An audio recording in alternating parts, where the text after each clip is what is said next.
nossa maior propriedade é a nossa vida, né? Então, o que eu defendo é isso. É que o Estado, ele tem que prover para as pessoas o básico.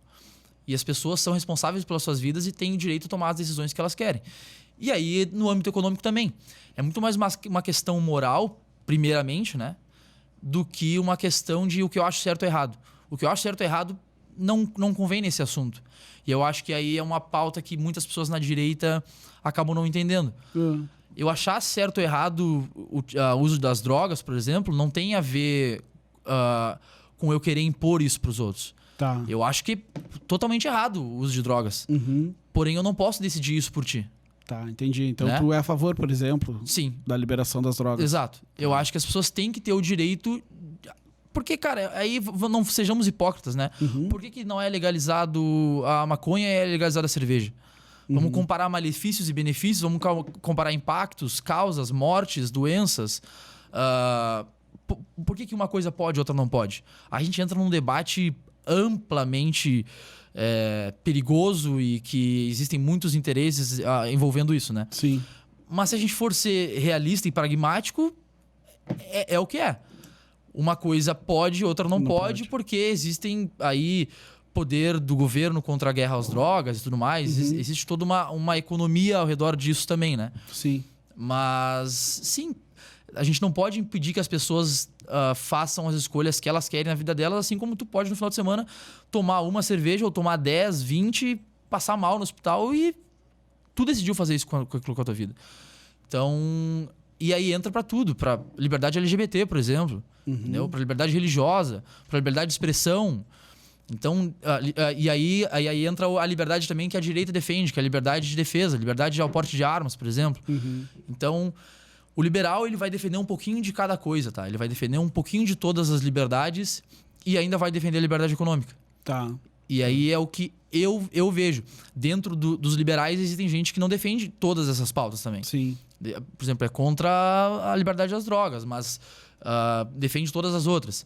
Então é um debate amplo, não tem uma redação fechada de o que é ser liberal e todo mundo tem que defender essas pautas igualmente.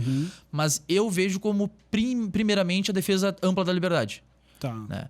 E aí quando tu vai botando restrições à liberdade, de certa forma, e botando que isso pode, isso não pode. Mas quem que decide o que pode e o que não pode? Pra mim, pra minha vida. Né?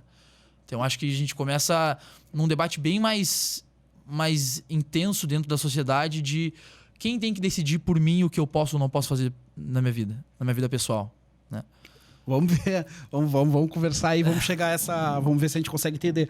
Tá, cara, mas quando tu começou, então, tu era bem jovem, assim, quando tu começou a ter as primeiras, digamos assim, aspirações. Sim. Mas ali nessa época tu não tinha essa concepção, não sabia nem que era liberal, de acordo com o que tu tá nos Exato. dizendo, né? Qual foi o primeiro material, assim, mais consistente que tu pegou de política? Onde é que tu tentou aprender sobre política? Cara, eu acho que a internet ela foi um divisor de águas para todo mundo na questão de acesso à informação, né? Então eu sempre fui muito ativo nas redes sociais desde novo e acabei começando a absorver muito conteúdo de política naturalmente.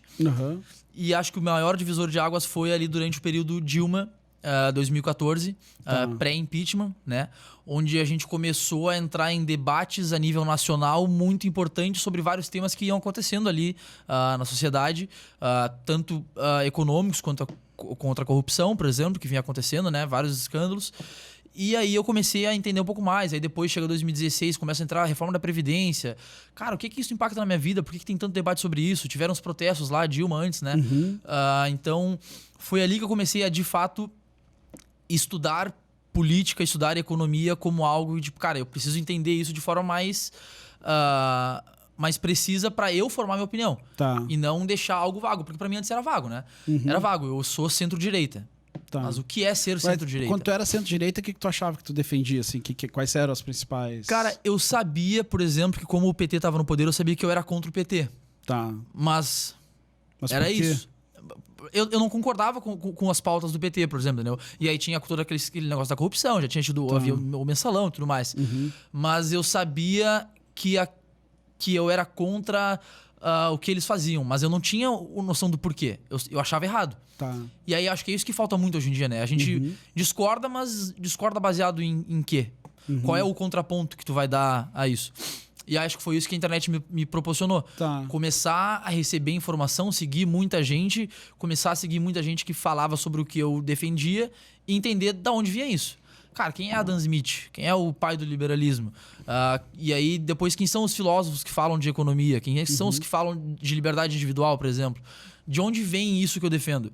Porque eu não inventei isso do nada, né? Sim. Tem de onde vir essas informações. Sim. Então foi aí que eu comecei a entender que, cara, tem um grupo de pessoas aqui que também defende o que eu defendo, né? Eu não tô sozinho nisso.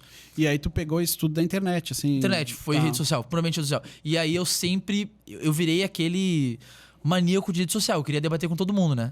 Acho que todo mundo teve essa época o justiceiro de, cara, eu preciso te mostrar o que eu defendo. Eu descobri isso aqui que... Cara, olha essas ideias aqui, ó, olha o que eu defendo. Então, eu virei essa criança que, cara, 15, 16 anos de idade, eu passava na rede social fazendo textão de política. Tá. Eu peguei pra ver meu Facebook alguns anos atrás e acho engraçado. Hoje em dia tu olha, reflete um pouquinho, tem um pouco de sentido no que eu tava defendendo ali. Tinha um caminho, mas muito vago, né? Era um jovem vago querendo expressar a opinião a todo 16 custo. anos, todo jovem vago, Exato, né? exatamente. Então eu tinha muito tempo e muita vontade de expressar as coisas, sem muito conhecimento. Tá. Começa então o processo de impeachment da Dilma. Foi quando eu percebi, cara, pô, tá tendo um movimento político no país que tá impactando a minha vida de forma grande, né? Relevante, né? Faz sentido eu tentar entender um pouco de tudo que tá acontecendo. E aí foi onde eu comecei a entender de verdade o que eu defendia, o que estava acontecendo, o que a política representava no país e como eu poderia me posicionar melhor. Tá. Então foi estudar isso, buscar as informações corretas que me fez me descobrir como liberal. Sim. Entendeu? Tá, mas aí quando é que tu te deparou com esse arcabouço teórico, assim, que tu, é isso aqui mesmo? Sim. Aonde foi? Foi dentro do Novo? O Novo já existia? Então, aí começa de fato a minha participação na política. Tá. Quando começaram as ocupações em 2016, também acredito que foi, de IFES e tudo mais, isso aqui em Pelotas foi um tema muito discutido, forte, né? presente. Muito forte, foi presente, tem o IFE aqui. Então, eu não estudava no IFE, eu tinha amigos que estudavam no IFE. E naquela época também era tudo por rede social, era tudo por Facebook, né? Se criavam eventos para as coisas. Evento de ocupação do IFE. Tá. Lá dentro desse evento de ocupação se criava um debate sobre isso. Não, a gente precisa fazer algo, a gente precisa ocupar o IFE. Era isso que aquele pessoal acreditava no momento contra a reforma da Previdência. Tá, foi por isso? Eu não me lembro. Foi por isso. Eu achava foi, até que tinha sido pelo impeachment, mas acho que foi depois do impeachment. Foi depois do impeachment, exato. Então, a reforma da Previdência foi algo que gerou um debate a nível nacional que, cara, os jovens agora estão falando sobre isso. Sim. Era algo que não acontecia muito. Estranho, né? Estranho. Depois... Mas geralmente esse debate ele é puxado pelo pessoal da esquerda, né? Sim, exatamente. Tá. Então, e foi o que aconteceu, né? O pessoal da esquerda acabou levando os jovens através de movimentos sindicais, partidos políticos, levando os jovens para ocupar o IFSU aqui em Pelotas, por exemplo. E eu não tinha nada a ver com o IFSU. Mas aí vem aquele meu senso que eu falo que desde criança de, cara, eu preciso me posicionar porque tem algo errado. Tá. Eu posso contribuir de alguma forma, debater, explicar o que eu defendo e tentar encontrar pessoas que defendem isso comigo também. Esses meus amigos vieram me falar sobre isso. Cara, vão ocupar o IFE, vão ficar quanto tempo ocupando o IFE? Tá acontecendo isso em todo o Brasil. Me mandaram o link do grupo no Facebook e lá foi o John perdeu um dia inteiro de debate no Facebook falando sobre a ocupação do IFE. Tá. Cara, eu lembro que eu passei literalmente todo um dia de, sei lá, início da tarde até de noite debatendo sobre ocupação do IFSU, sobre a reforma da Previdência. Tá. Não, mas aí tu debatia se era possível ocupar ou se a reforma era porque aí viria os dois debates, né? Porque, cara, é ilegítimo tu estar ocupando um espaço público e proibindo os outros de estudarem. E aí tentando argumentar, porque eles ocupavam dizendo que não, a gente tem que ocupar porque a reforma da Previdência é ruim. Tá. E aí eu também tentava argumentar sobre por que fazia sentido a reforma da Previdência. Então, eu perdi uma tarde inteira fazendo isso. E aí entra um problema de que as pessoas acabam não se sentindo apoiadas quando discordam de um movimento com muita gente barulhenta, né? Então, às vezes tu pega uma minoria muito barulhenta e contra uma maioria silenciosa que simplesmente aceita o que está acontecendo. Mas quando aparece alguém para dar um contraponto e falar sobre isso, as pessoas que estão ali quietas acabam se sentindo um pouco mais à vontade de se expressar também, ou de participarem junto de algo, interagirem. E eu acho que foi isso. Eu não fui o único que fiz isso, obviamente, né? Eu tô falando que eu fiz. Eu conheci outras pessoas. Conheci a Mariana Baixinha, por exemplo. Que eu conheci ela justamente nesse grupo de Facebook, debatendo. Ela comentando nos posts que eu fazia, comentando nela, a gente debatendo com várias pessoas. E aí comecei a conhecer várias pessoas do IFSul, que criaram um grupo de contra a ocupação do IFE. E a gente começou a se organizar para ir lá na frente do IFSul contra a ocupação. Cara, foram? Fomos. Então, isso em 2016, eu tinha 18, 19 anos, acredito. E a gente montou esse grupo de 12 pessoas, acredito. E a gente foi... Porque o grupo tinha muito mais gente, mas nem todos tinham coragem, né? Sim. E a gente foi pra frente do IFSul, então, pra defender que, cara, é ilegal vocês estarem fazendo isso, dar um contraponto pras pessoas, tentar ter algum tipo de debate lá.